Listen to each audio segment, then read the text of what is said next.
Welcome back to WagerTalk.com. I'm joined in studio with Preston, the sports cheetah, and we've got a special guest appearance, Tony Finn from WagerTalk. You talk to Tony on the phone or email him. He's the jack of all trades at WagerTalk. Master. Good to have you in town, or not in town, but in studio. You are in town, buddy. And a master of none. Let's get to Duke and Louisville, and I'm going to go to you first, Preston, to explain this line.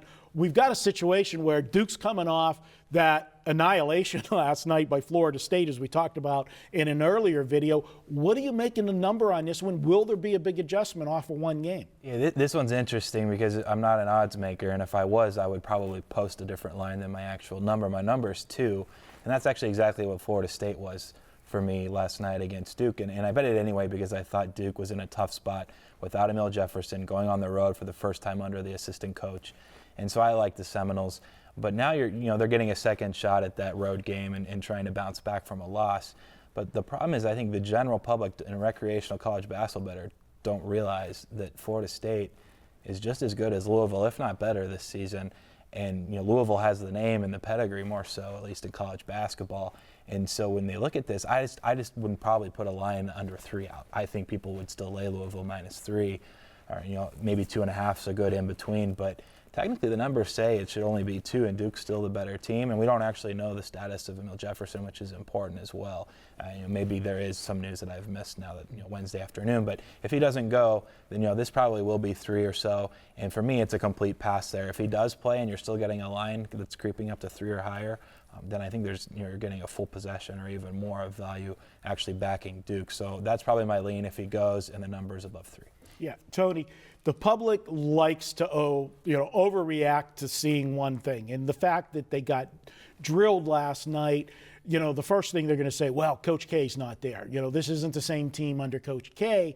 And so I think I agree with you, Preston. I think we're going to see that build into the number a little bit because the public is going to overreact to that. And I think the odds makers think that will happen, and they're going to try to stave it off a little bit. Tony, do you overreact yourself, or what do you look at with this one? Well, I usually will overreact, but overreact the other way. I said, hold on, I'm going to get a better number because they're going to overreact. They're going to place this for the public, as you said, Preston. And is this a pick'em game? It's going to be -2. I think that's accurate.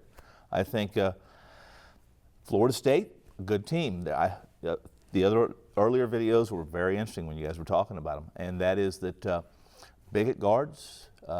But Duke's lost to 2 different kinds of teams. They lost to a Kansas team that's 4 guards. That's 4 guard sets for Kansas. They lost to Kansas.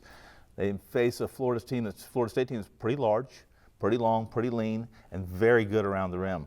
They protect the rim pretty well. That's where Duke, I think, is their Achilles a little bit. They can get beat in the paint. In this contest, no Krzyzewski. Maybe is he back? Do we know? Is he back? We don't know. They're out of routine. Harry Giles isn't right. He doesn't trust his knee yet. Jefferson's probably not going to play again. So what you got is get Kennard, you have Allen, and you have Tatum. 3 guys that have to have a big game at the Yum Center for them to win. If you had to play this one, you're looking at... I would play Patino at the Yum Center. I would. Yeah, for me, Preston, Louisville's playing tonight. We're taping on Wednesday. They play my Pitt Panthers tonight. I actually want to see them blow out my Panthers tonight because I think that would add a little bit more into the line value. For me, I'm kind of leaning like you. I think Duke's going to get more points here than they should be, and I think it's going to be the overreaction.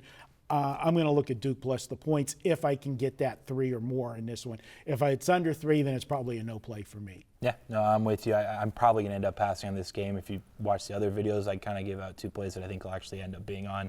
This one's a pass, but I'm just really intrigued to kind of see where the number settles, where it goes, and how it plays out.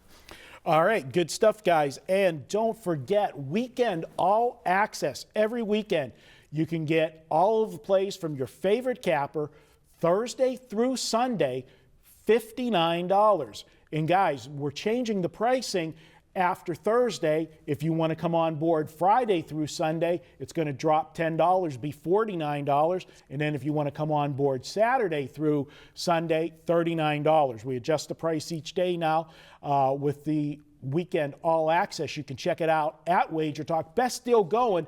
Pick your favorite capper. You'll get all of his plays Thursday through Sunday. That includes both football and basketball. All that playoff action this weekend. Check it out at WagerTalk.com. We'll be back with more at WagerTalk.com.